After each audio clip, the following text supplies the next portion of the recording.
What if the ancient yogis and modern neuroscientists were actually looking at the exact same blueprint for human reality, just using totally different vocabularies? I mean, that is the ultimate question we are tackling today. Right. Today, we are tracking a single thought's journey from a microscopic brainwave to a literal physical action.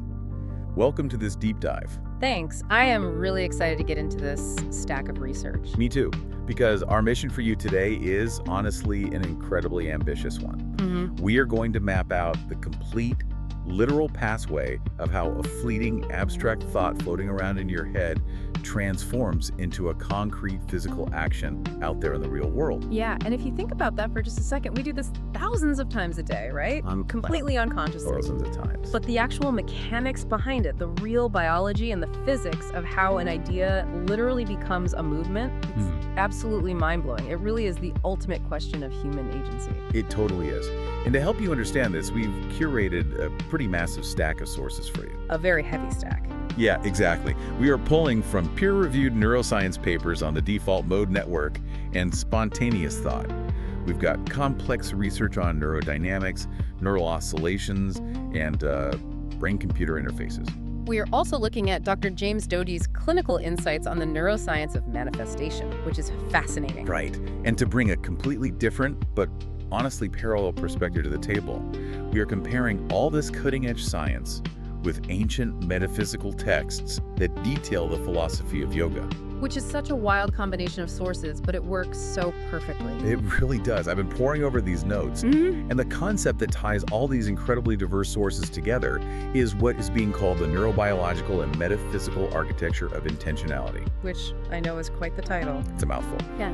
But the core concept is actually incredibly elegant when you break it down. Let's explain it simply. Basically, every action you take starts as a spontaneous brain ripple.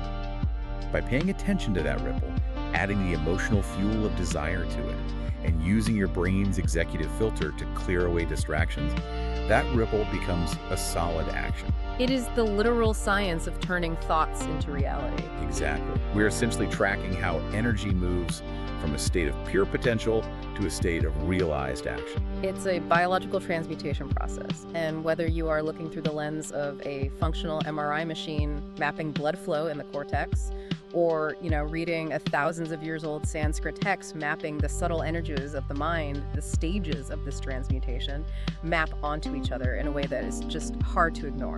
Hard to ignore, and frankly, pretty spooky. So before a thought is an action, before it's even a conscious desire, where does it actually come from? Right, the origin point. Yeah. If we're tracking this pathway, we have to start at the absolute beginning, the primordial soup. The sources point heavily here to a brain system called the default mode network. Right, the DMN. I've heard the term thrown around in pop science, but what is actually happening physically in this network? Well, the default mode network, or DMN, is this large-scale network comprising several anatomically distinct areas of the brain. The major hubs are the medial prefrontal cortex, which is right behind your forehead, the posterior cingulate cortex, deeper in the middle of the brain, and the precuneus, situated toward the back. Okay, so it's spread out. Very spread out. And for decades, neuroscientists were highly focused on what the brain does when it is actively working. Like when subjects are asked to tap their fingers or look at images or solve math problems inside a scanner. Makes sense. You want to see the brain doing stuff. Exactly. But when researchers started looking at the resting state, when subjects were just lying there staring at a crosshair, doing absolutely nothing, they found something highly counterintuitive. Because you would naturally assume the brain just powers down, right? Like a laptop going into sleep mode, just saving battery. That is exactly what you would think, but the exact opposite happens. This specific network of regions, the DMN, lights up brilliantly with metabolic activity. Wow. Yeah. Your brain consumes about 20% of your body's energy, and the vast majority of that energy is actually used to support this ongoing intrinsic activity when you are at rest. So doing nothing takes a massive amount of energy. Huge amounts. The sources describe this phenomenon using the dynamic framework of thought, or DFT. DFT. When you aren't forced to focus on the external world, your cognition isn't strongly constrained. Your mind wanders. You daydream. You replay that embarrassing thing you said 5 years ago. Exactly. You recall past events, you simulate future scenarios. The DFT proposes that these mental states arise and transition freely precisely because the strict executive controls are offline. Okay, so it's like The brain's engine is just idling, but it's still burning a massive amount of fuel. A perfect way to look at it. But in that idling state, how does the specific distinct thought actually form? I know the research papers refer to DNAs and TCs. Right, and we should clarify right away, DNA in this neurobiological context has nothing to do with genetics. Right, not the double helix. No, it stands for distributed neuronal assemblies, which are also referred to as thought circuits, or TCs. Thought circuits, I like that. To understand this, we really have to look at Hebbian theory, which is a foundational concept in neuroscience. It's often summarized simply as neurons that fire together, wire together. Fire together, wire together. Right. Over your lifetime, as you experience the world, vast webs of neurons across different areas of your cortex form strong synaptic connections based on associated concepts. Oh, they link up? Exactly. The concept of an apple, for instance, isn't stored in one single magical apple neuron. It's not just sitting in a file cabinet. No, it's a distributed assembly involving the visual cortex for its red color, the gustatory cortex for its sweet taste, and semantic areas for the word itself. Okay, so a single thought is carried by this vast interconnected web. But how does the web actually turn on if I'm just staring out a window doing nothing? Through continuous random background fluctuations. Random fluctuations. Yeah, the brain is an incredibly noisy environment. Even without external stimulation, neurons are constantly experiencing these tiny changes in voltage. Just buzzing. Just buzzing. And because the neurons in the core of these distributed assemblies are so densely and strongly interconnected, this random background noise can accumulate. Like static electricity building up. Exactly. When enough spontaneous activity happens simultaneously within an assembly, it causes what researchers call an ignition. An ignition. Yes, the whole circuit fires. I really like that visual. It's just random static accumulating in the dark until boom, a spark catches, the circuit lights up, and suddenly the thought, I should call my mother, pops into your head. That is exactly what is happening biologically. It just emerges from the primordial soup of the DMN. Right. And reading the translations of the Yoga Sutras alongside these fMRI studies, it is frankly uncanny. It really is. Because the ancient yogis had a completely different vocabulary for this exact same anatomical process. The parallels in the systemic architecture are striking. If we look at the Yoga Sutras of Patanjali, which were compiled over 2 millennia ago, the text is fundamentally an operating manual for human consciousness. An operating manual. Yeah. They use a Sanskrit term called chitta. Chitta is described as the subtle energy that makes up the substance of the mind stuff.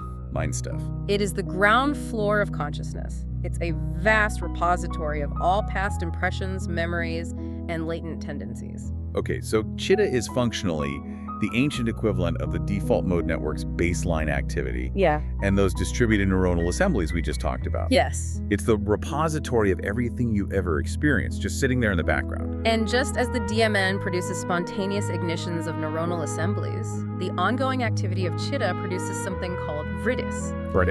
Vriddis translate to thought waves, or literal ripples in the mind stuff. Ripples in the mind stuff. The classical metaphor they use is a lake. When the lake of the mind is perfectly still, you can see all the way to the bottom, which represents realizing your true self. But constantly, relentlessly, these ripples, these vriddis, are disturbing the surface. To make this completely concrete for the listener, the outline provides this fantastic example from the yogic texts about walking through the African jungle. Oh, the lion example. Yeah, it maps perfectly onto the cognitive cascade we just talked about. Walk us through it. Okay, so say you're walking, and suddenly there's a rustle in the bushes. First, you engage an aspect of the mind called manas. Manas. Right. Manas is just the sensory recorder. It registers a large, tawny, four-legged shape. It's totally objective, no story attached to it yet at all. So manas is simply the raw data intake, akin to the early visual processing areas of the occipital lobe registering light and shape. Exactly.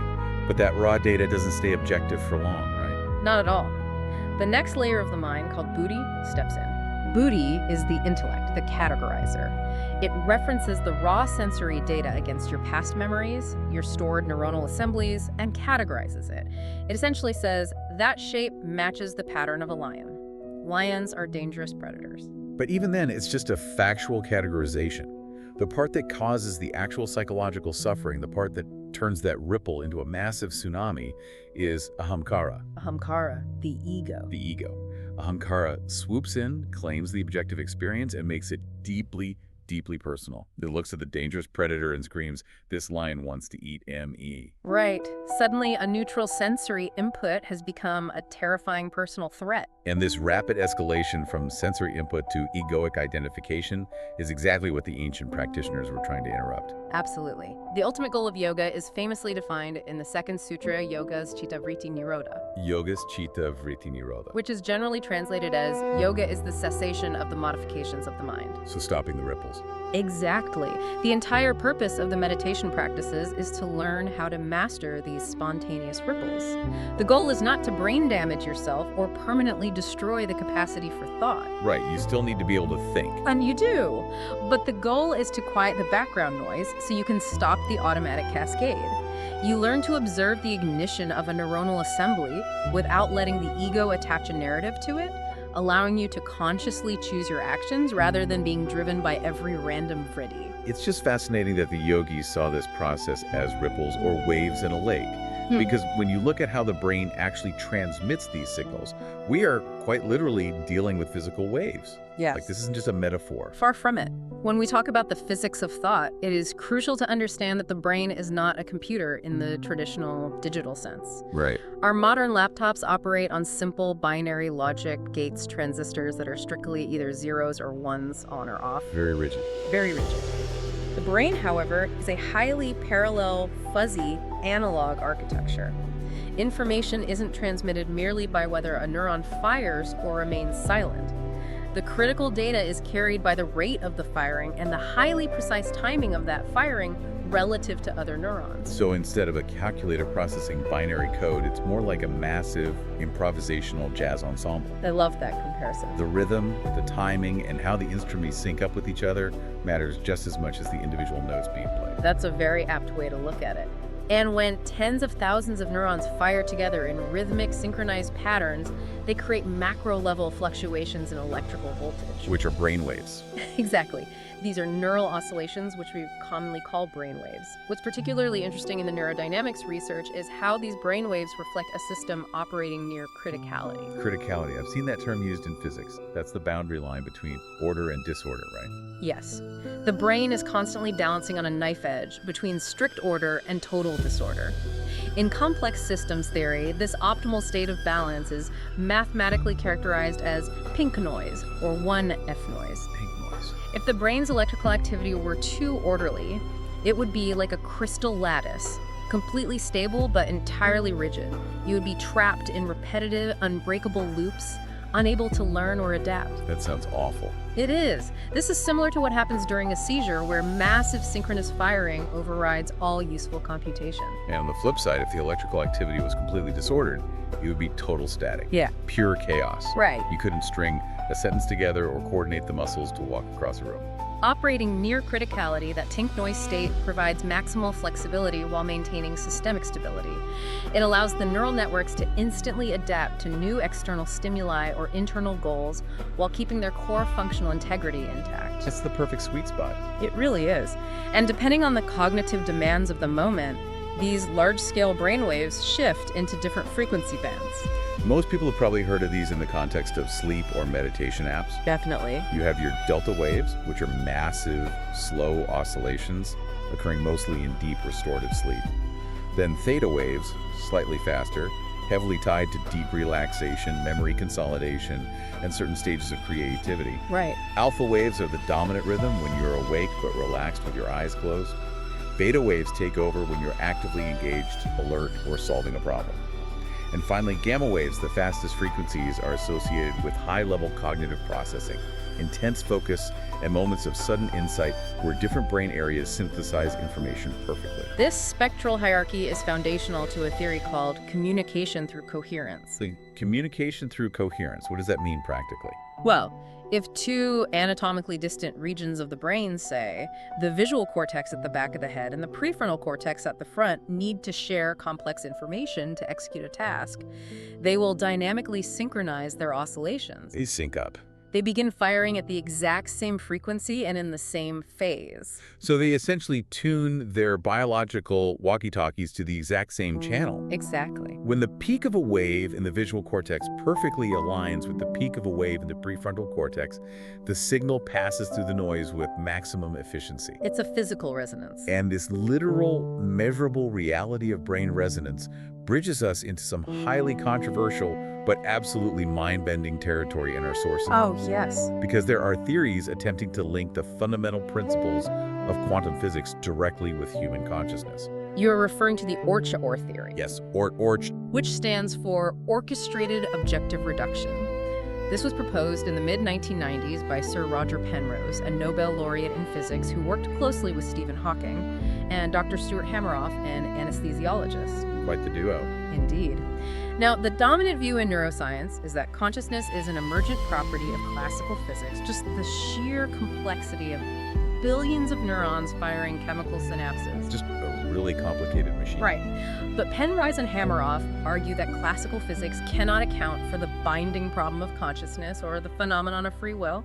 They suggest that consciousness actually arises from quantum vibrations occurring deep inside the structural scaffolding of the neurons themselves. Inside the microtubules. Yes. These are the tiny tube-like protein structures that give the cell its shape and act like a conveyor belt for cellular materials. Their hypothesis is that these microtubules can maintain states of quantum superposition where a particle can exist in multiple states simultaneously long enough to act as biological quantum computers. That is wild. They argue that the collapse of these quantum states, orchestrated by the biological structure of the microtubule, is the fundamental tick of conscious experience. Now, it is crucial to note that ORCHAR faces immense skepticism from the wider scientific community. Right, because physicists point out that the brain is a warm, wet, and noisy environment. Exactly. Which should cause quantum decoherence almost instantly, destroying any fragile quantum states. Quantum computers usually have to be kept at near absolute zero in a vacuum to actually work. Precisely. But regardless of whether ORCHAR is the final answer, it highlights a profound concept for us. The idea that consciousness might rely on the literal vibrations of proteins at a subatomic level gives a potential physical mechanism to metaphysical concepts like the law of vibration. The law of vibration. Yeah, which has been posited by various esoteric traditions for centuries. The idea that thought itself is fundamentally a form of vibrational energy interacting with the fabric of reality. And whether consciousness is a classical network phenomenon or a quantum microtubule phenomenon, the reality remains that your thoughts are undeniably physical events. They are physical? They are electrical, chemical, and vibrational realities. Okay, so we have these physical ripples bouncing around the default mode network, randomly igniting. But if I'm just sitting there, how do I actually grab one? Right, how do you catch the wave? Yeah. How does a passing spontaneous thought turn into something that grips me, something I actually care about and decide to act on? This is the critical transition point. For a spontaneous thought to gain traction, it has to transition from the free-flowing state of the default mode network into a fixed, attended state. It needs to be tinned out. It requires a constraint. And before you exert deliberate, conscious willpower, the brain relies heavily on biological automatic constraints. So if I'm happily daydreaming, how does a passing thought actually get enough grip to pull me out of the DMN without me consciously trying? Automatic constraints are mechanisms evolved to hijack your attention for survival. The two primary types are perceptual salience and affective salience. Let's start with perceptual. Perceptual salience is driven by sensory extremes. If you are deeply lost in thought and a car violently backfires right next to you, the sheer amplitude of the auditory stimulus automatically constrains your attention to the external environment. Your daydream shatters instantly.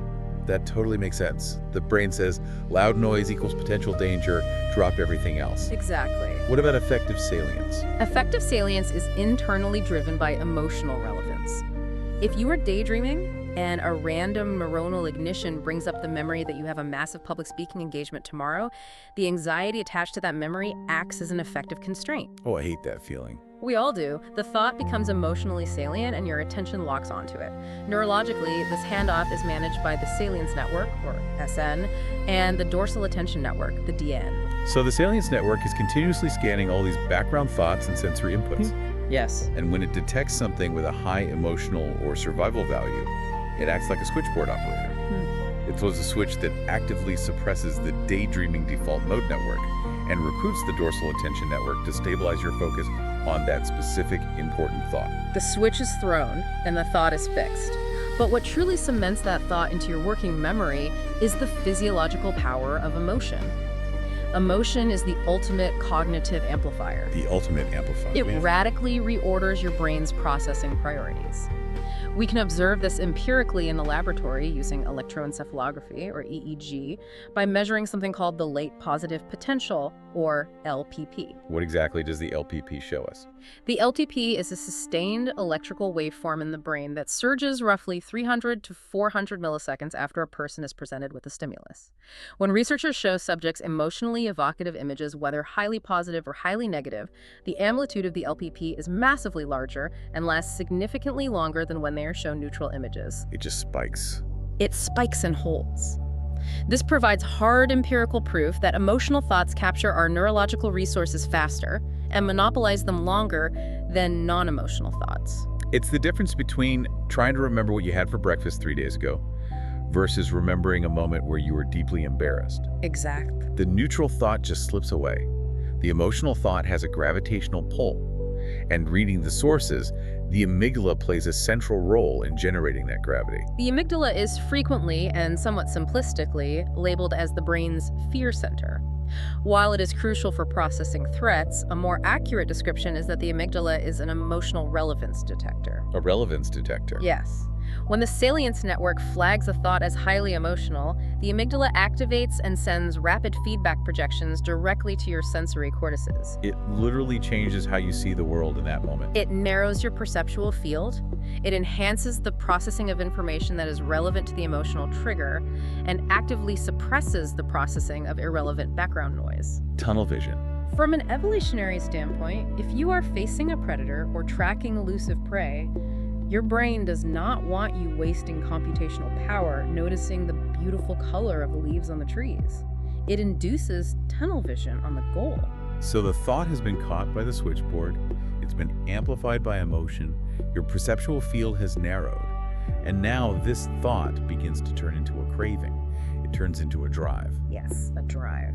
And when we talk about drive and motivation in the neurobiology of intentionality, we're talking about the superstar neurotransmitter. Dopamine. Dopamine is perhaps the most misunderstood neurochemical in popular culture.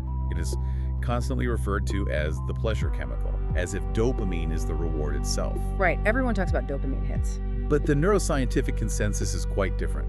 Dopamine is fundamentally the neurotransmitter of anticipation, motivation, and wanting.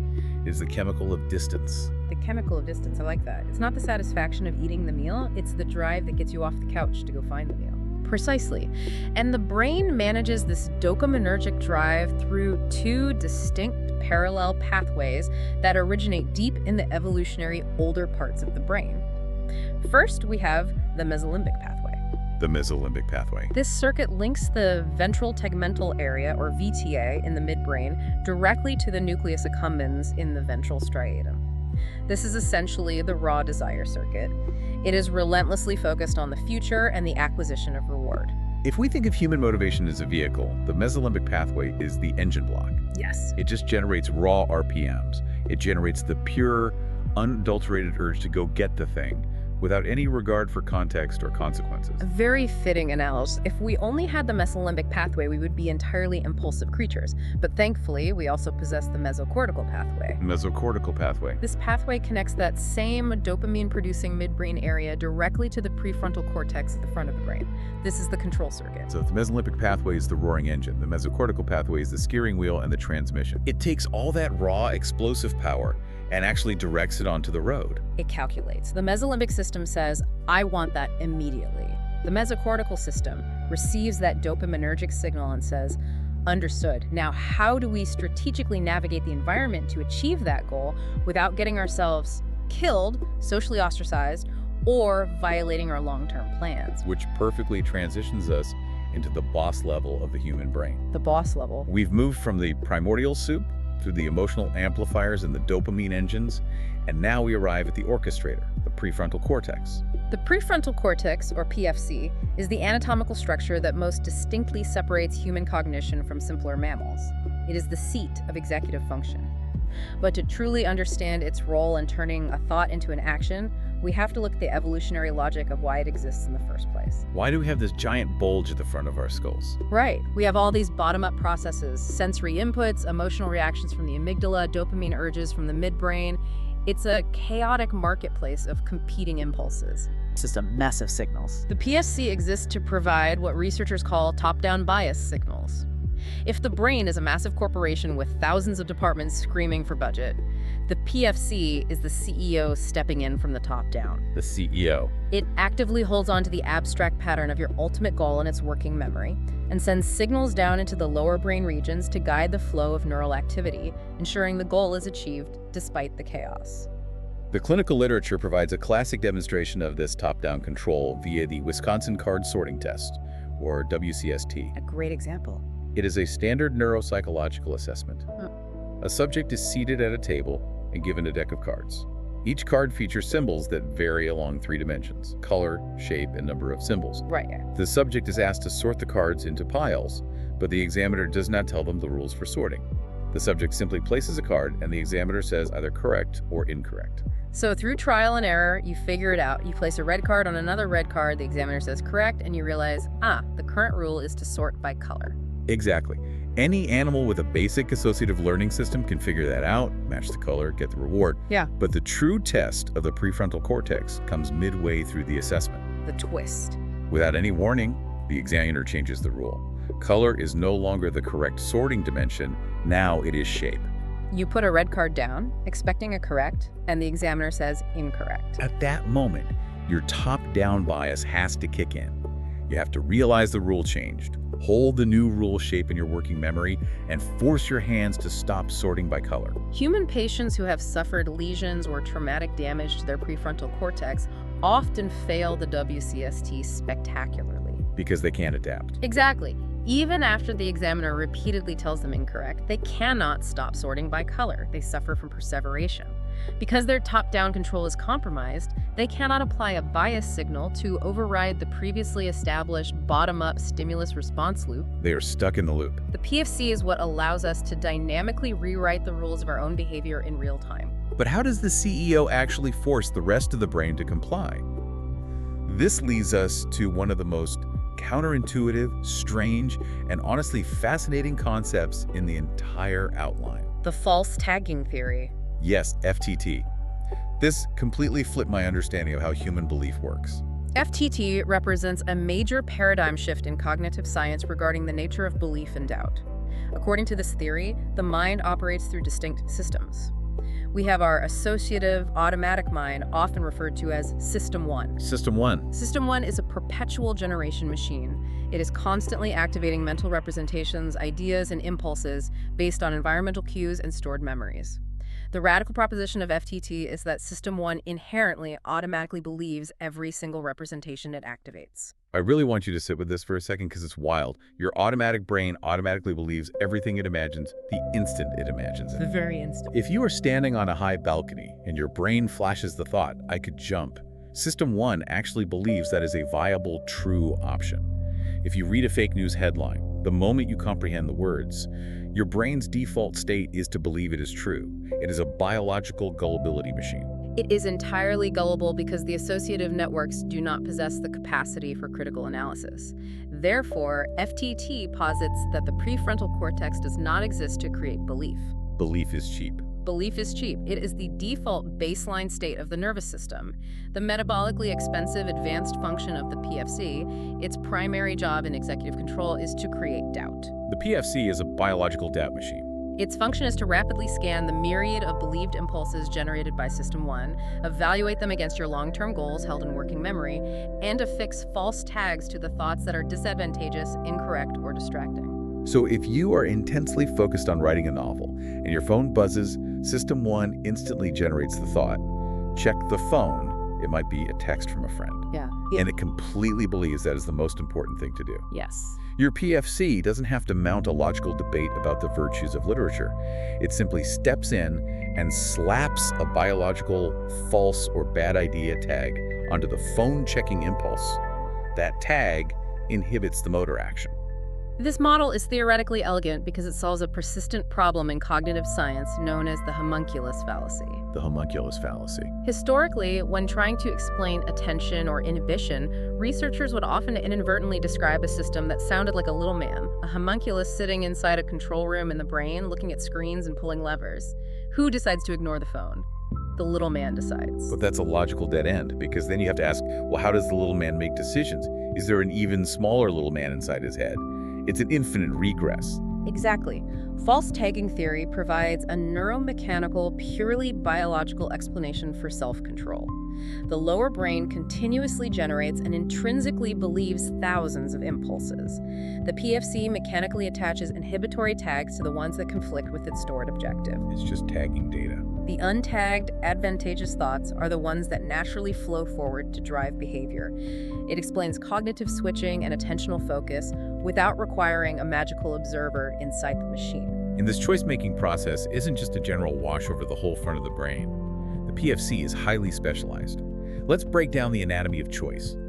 How do the subregions of the CEO's office divide the labor? We can broadly categorize the prefrontal cortex into 5 key subregions, each playing a critical role in intentionality. First, we have the dorsolateral PFC, or DLPFC. DLPFC. This is the seat of working memory and planning. It holds the how-to actively online. Second is the ventrolateral PFC, or VLPFC. This region is heavily implicated in behavioral inhibition. If the DLPFC is the gas pedal for the plan, the VLPFC is the brake pedal for distractions. So the DLPFC says, we are writing a chapter today, and the VLPFC says, do not open a new tab to look at shoes. Exactly. What's the third? Third is the orbitofrontal cortex, the OFC, located just above the eyes. The OFC is crucial for reward valuation. It constantly calculates the expected value of an outcome and updates it. It weighs whether the effort required for an action is actually worth the emotional payoff you will receive. The cost-benefit analysis. Fourth is the anterior cingulate cortex, the ACC. Think of the ACC as the brain's internal error detection system and conflict monitor. Warning, our hands are drifting toward the phone while we're supposed to be typing. Yeah, that's the ACC sounding the alarm so the VLPFC can hit the brakes. You've got it. And the final region. The ventromedial PFC, or VMPFC. This area evaluates risk, processes fear and anxiety, and critically, it integrates these signals with your sense of self. With your identity. Yes, it connects the potential action to your core identity. It essentially asks the question, is taking this action in line with who I believe myself to be? This entire corporate board of brain regions is firing simultaneously, constantly negotiating our behavior. And one of the most common ways we experience this negotiation consciously is through inner speech. That internal monologue talking to yourself. Dialogic self-talk is a profound cognitive tool. When we engage in inner speech to negotiate our actions, we actively recruit Broca's area, a region primarily responsible for speech production, as well as the temporoparietal junction, or TPJ, which is heavily involved in theory of mind and understanding different perspectives. We literally use language as a flexible code to program our own prefrontal cortex. When you're at the gym and you say to yourself, come on, just one more rep, you can do this. You are actively generating a linguistic signal to boost the top-down bias against the bottom-up signals of muscle fatigue. You are literally hacking your own bias signals. And this concept of actively programming your own brain brings us to section 5, which focuses on rewiring reality, the neuroscience of manifestation. The term manifestation frequently carries mystical or pseudoscientific connotations in modern wellness culture. However, when you strip away the metaphysical language, the underlying mechanics of setting an intention and having it alter your reality are deeply rooted in established neurobiology. It's just biology. To illustrate how profound this biological shift can be, we need to look at the clinical and personal history of Dr. James Doty. I'm so glad this story's in the sources, because it perfectly grounds all this dense neurology in actual human experience. Let's unpack the story of Dr. Doty. Today, he is a highly respected clinical professor of neurosurgery at Stanford University. He operates on the brain for a living. A very successful man. But his starting point in life was incredibly difficult. He grew up in severe poverty in Lancaster, California. The home environment was deeply unstable. His father was an alcoholic. His mother was chronically depressed, had suffered a stroke, and had attempted suicide. He was a child living on public assistance, essentially existing in a domestic war zone. And we must view that environment through the lens of neurodevelopment. A child growing up in unpredictable chaos is constantly bathed in cortisol and adrenaline. Their sympathetic nervous system, the biological fight or flight response, is chronically activated. They're just surviving. They develop severe PTSD. Their muscles are chronically tense, their heart rate variability is low, and their amygdala is hyperreactive, constantly scanning for the next threat. When your brain is locked in that state of chronic hypervigilance, you aren't planning for the future. You aren't learning optimally. You are purely surviving the next 5 minutes. Exactly. But when Dodi was 12 years old, he had an encounter that completely altered his neurobiology. He wandered into a local magic shop looking for a plastic thumb trick. Instead, he met a woman named Ruth. She wasn't a stage magician, but over the course of several weeks sitting in the back of that shop, she taught him something profoundly magical. She taught him how to hack his brain. She taught him a series of mental exercises. First, how to systematically relax his chronically tense muscles. Second, how to calm his racing mind. And third, once he was calm, how to clearly, vividly visualize the future he wanted. She essentially taught a traumatized 12-year-old the mechanics of manifestation. What Dr. Dodi realized decades later after becoming a neurosurgeon was that Ruth had intuitively taught him how to hack his own autonomic nervous system. The nervous system. The fundamental biological prerequisite for manifestation for an intention to effectively shape your future actions is that the sympathetic nervous system must be deactivated. You cannot manifest, plan, or rewrite your internal models when you're in fight or flight. Because the brain won't let you. Survival mode restricts your cognitive repertoire. It forces the brain to rely on rigid, reflexive habits because there is no time to think. You have to get out of the sympathetic state and engage the parasympathetic state, the rest and digest mode. You have to stimulate the vagus nerve and bring the heart rate down. Because only when the biological alarm bells stop ringing can the prefrontal cortex fully come online and access your deeper memories and creative problem-solving capacities. Yes. You literally have to feel safe in your body before you can dream. Once that calm parasympathetic state is achieved, the process of visualization relies heavily on a neuroanatomical structure called the reticular activating septum, or the RAS. The RAS. The RAS is a dense bundle of nerve fibers located at the brainstem. Its primary function is to act as a gatekeeper or a filter. At any given moment, your sensory organs are bombarding your brain with millions of bits of data: the temperature of the room, the hum of the refrigerator, the exact color of the carpet. Too much. If your cortex tried to process all of it simultaneously, you would be paralyzed by sensory overload. The RAS is the bouncer at the club of your consciousness. I love that. It only lets in the information that it deems strictly relevant to your survival or your current goals. It's the biological mechanism behind the classic buying a new car phenomenon. Oh, the red car effect. Exactly. Let's say you decide you want to buy a bright red Honda Civic. Suddenly, everywhere you go, you see red Honda Civics. On the highway, parked on your street, in the grocery store lot. Did the universe suddenly spawn thousands of red Civics just for you? No, they were always there. But before you set that intention, your RAS filtered them out as irrelevant background noise. The moment you focused your intention, you reprogrammed the bouncer. You told the RAS, red Civics are highly relevant now, let them through the filter. Exactly. When you engage in the repetitive, vivid visualization of a goal, whether it's passing an exam, building a business, or becoming a surgeon, you are performing the exact same neurobiological programming. You are tuning the filter.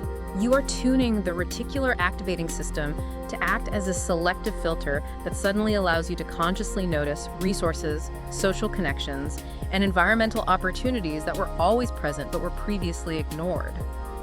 You do not magically summon things out of the ether. You literally change your capacity to perceive reality.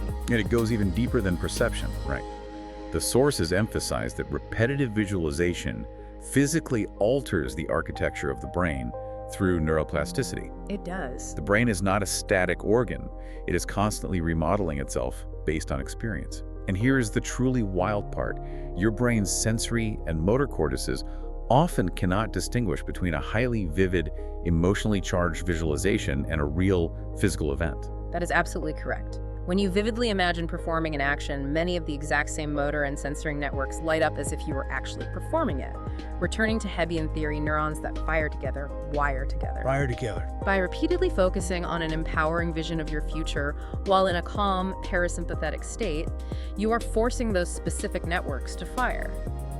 over time, you literally thicken the synaptic connections in the prefrontal cortex that support self-efficacy and executive control, while simultaneously weakening the synaptic strength of the amygdala's fear response. You are remodeling the house. You are mechanically upgrading the wetware of your brain to support the execution of your goal. You are laying down the asphalt for the road that your future actions will drive on. Which brings us to the final destination of this journey. Section 6, the final transmutation, thought to action. The final step. The microscopic ripple was born in the default mode network. It survived the attentional filter. It was drenched in dopamine, sculpted by the prefrontal cortex. It reprogrammed the RAS and rewired the brain. Now it is time to actually move the physical body. The final step in this pathway relies on the cortico-basal ganglia circuits. The prefrontal cortex has organized a complex top-down intention. However, the PFC is metabolically expensive and processes information relatively slowly. It's the CEO, not the assembly line worker. Exactly. It cannot efficiently micromanage every single muscle twitch required to, say, type a sentence or swing a golf club. Therefore, the brain relies on a mechanism called action chunking. Action chunking. This is how we build physical habits, like learning to play a chord on a guitar. The very first time you try to play a G chord, your PFC has to intensely manage every single finger. Move the index finger here, press down hard. Now stretch the ring finger. It's exhausting and slow. But after practicing it 1,000 times, you don't think about the individual fingers anymore. You just think the overarching intention, play a G chord, and your hand snaps into position automatically. That automation is managed by the basal ganglia, a group of subcortical nuclei situated deep in the brain. The basal ganglia take the organized, repetitive intentions from the cortex and bundle the corresponding motor commands into a single, robust action unit, a chunk. Once an action is chunked, the simple trigger of the intention allows the basal ganglia to execute the entire physical sequence smoothly and automatically. This drastically reduces the cognitive load on the prefrontal cortex, freeing up your executive resources to focus on the next high-level goal. It's brilliant. It is the fundamental neurobiological basis for all habit formation and motor expertise. It's the brain turning a conscious, agonizingly slow thought into a rapid, unconscious physical program. And to prove just how literal and measurable this thought-to-action pipeline is, the sources dive into the incredible world of brain-computer interfaces, or BCIs. This is truly cutting edge. I want you to imagine a short video clip to visualize this. A patient is sitting in a wheelchair in a laboratory. They suffer from ALS, or a severe spinal cord injury, meaning they are completely paralyzed from the neck down. Across the room from them is a robotic arm.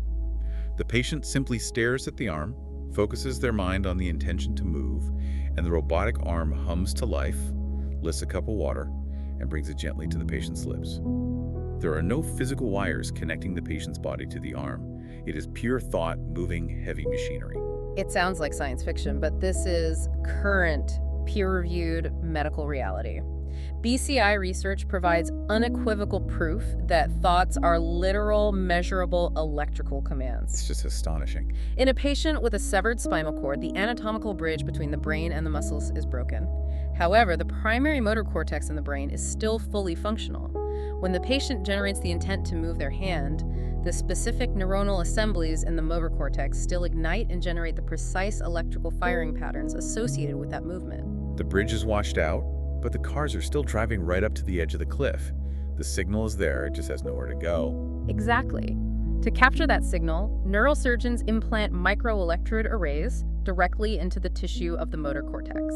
These arrays are tiny squares covered in dozens of microscopic needles that penetrate the cortex and record the local field potentials, the electrical chatter of the specific neurons. They just plug right in. Those electrical signals are wired out to a computer. And this is where the translation happens. Machine learning algorithms analyze those complex firing patterns.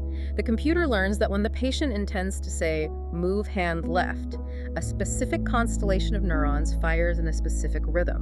When the patient intends to close fingers, a different pattern emerges. It learns the language of the brain. The BCI decodes that biological intent and translates it into digital code zeros and ones, which are then sent as commands to operate a computer cursor on a screen or a robotic limb. It is the ultimate undeniable proof. A thought is not just a metaphysical whisper. It is a measurable physical force, an electrical command that can be extracted directly from the skull, decoded, and used to manipulate the physical world. It is a physical force. Which naturally brings us to the deepest, most difficult philosophical question in all of neuroscience. If every action we take is simply the mechanical result of these biological ripples, chemical amplifications, dopamine drives, and cortical chunking, do we actually have free will? The big question. Or are we just incredibly complex biological automatons? The debate over free will in neuroscience is fierce, and it often centers around the famous Libet experiment conducted in the 1980s by Benjamin Libet. The Libet experiment. The experimental setup was relatively simple but profound. Libet asked participants to sit at a table and flick their wrist at any random moment they felt the spontaneous urge to do so. They were also asked to watch a specialized, rapidly spinning clock face and note the exact millisecond they became consciously aware of their decision to move. Okay, so mark the exact moment you decide to move. Simultaneously, EEG electrodes on their scalp monitored the electrical activity in their motor cortex. And the results of this experiment completely freaked a lot of people out. They did. Libet discovered a consistent phenomenon called the readiness potential. The EEG showed a distinct buildup of neurological activity in the motor cortex that occurred several hundred milliseconds before the participant reported being consciously aware of their decision to move. The brain was powering up to flick the wrist before the person even knew they wanted to flick their wrist. The implication seemed devastating to the concept of human agency. It suggested that the unconscious brain made the decision mechanically, and the feeling of conscious awareness was just a delayed afterthought, a trick the brain played on itself to make the ego feel like it was in charge. A total illusion. For decades, deterministic philosophers and neuroscientists used the Libet experiment as hard evidence that free will is a complete illusion. But the narrative in the sources doesn't stop there. Newer research, specifically the work by researchers like Schmidt mentioned in our outline, mounts a massive challenge to that deterministic interpretation. Yes. As our understanding of neurodynamics and brain oscillations has evolved, we have reevaluated what the readiness potential actually represents. More recent computational models suggest that this buildup of electrical activity is not a definitive unconscious decision that you were locked into. So what is it? Instead, it merely reflects those endogenous background fluctuations we discussed earlier, the pink noise, the natural ebb and flow of excitability in the motor cortex. So it's not a command to move, it's just the baseline static of the brain rising and falling. Precisely. When that background electrical noise happens to crest near a threshold, a voluntary movement simply becomes energetically easier to execute. It makes the action more likely, but it does not dictate it. The metaphor that comes to mind is a surfer wading out in the ocean. The ocean is constantly generating swells and waves. That's the background electrical fluctuation, the ping noise of the brain. Right. The surfer doesn't control the waves, but the surfer, representing the conscious prefrontal mind, still has the ultimate authority to choose which wave to let pass and which wave to stand up and ride. That is an excellent synthesis. This newer interpretation supports a neurobiological model where free will is not some magical, non-physical force acting outside the laws of biology. Rather, free will is an emergent phenomenon of mental simulation and top-down causation. Top-down causation. The prefrontal cortex uses its massive interconnectedness to observe these rising waves of impulse, simulate the potential future outcomes of riding them, and then applies those inhibitory false tags to veto the waves it decides are not in alignment with your ultimate goals. You may not control every spontaneous thought that arises from the primordial soup, but you have the biological machinery to dictate which ones survive. So what does this all mean for you listening to this deep dive right now? Let's pull all these threads together. We have traced an epic, literal pathway today. Incredible journey. An action starts as a microscopic, spontaneous ripple in your default mode network, what the ancients called the mind stuff, the chitta. That tiny electrical spark is evaluated and caught by your salience network. It is amplified by the gravity of emotion in your amygdala, and it is drenched in the motivational rocket fuel of dopamine. The engine block. It is then heavily scrutinized by the CEO of your brain, the prefrontal cortex, which uses false tagging to doubt and kill off competing distractions. Finally, that surviving, concentrated intention is chunked by the basal ganglia into a smooth physical action that physically alters the world around you. The most profound realization to take away from this data is that you are in possession of this exact miraculous biological machinery. You own it. It is operating inside your skull at this very millisecond. Every single time you consciously focus your attention on a difficult goal, every time you actively doubt and suppress a distracting impulse or take 5 minutes to vividly visualize the future you are working toward, you are not just hoping for the best. You are doing biological work. You are actively, physically engaging your reticular activating system. You are harnessing the power of neuroplasticity. You are literally reshaping your biological hardware to reshape your reality. You are the CEO of the most advanced transmutation machine in the known universe. Which leaves us with a final provocative thought for you to chew on today. I'm ready. If your prefrontal cortex is fundamentally a biological doubt machine designed to actively false tag the constant stream of beliefs and impulses, your associative brain generates what happens to your reality when you intentionally choose to stop doubting a specific radical vision of your own future. If your automatic brain inherently believes everything it imagines until it is told otherwise by the PFC, perhaps the most powerful reality-bending action you can take today is simply choosing what not to false tag. Let the ripple become a wave. Thanks for diving deep with us.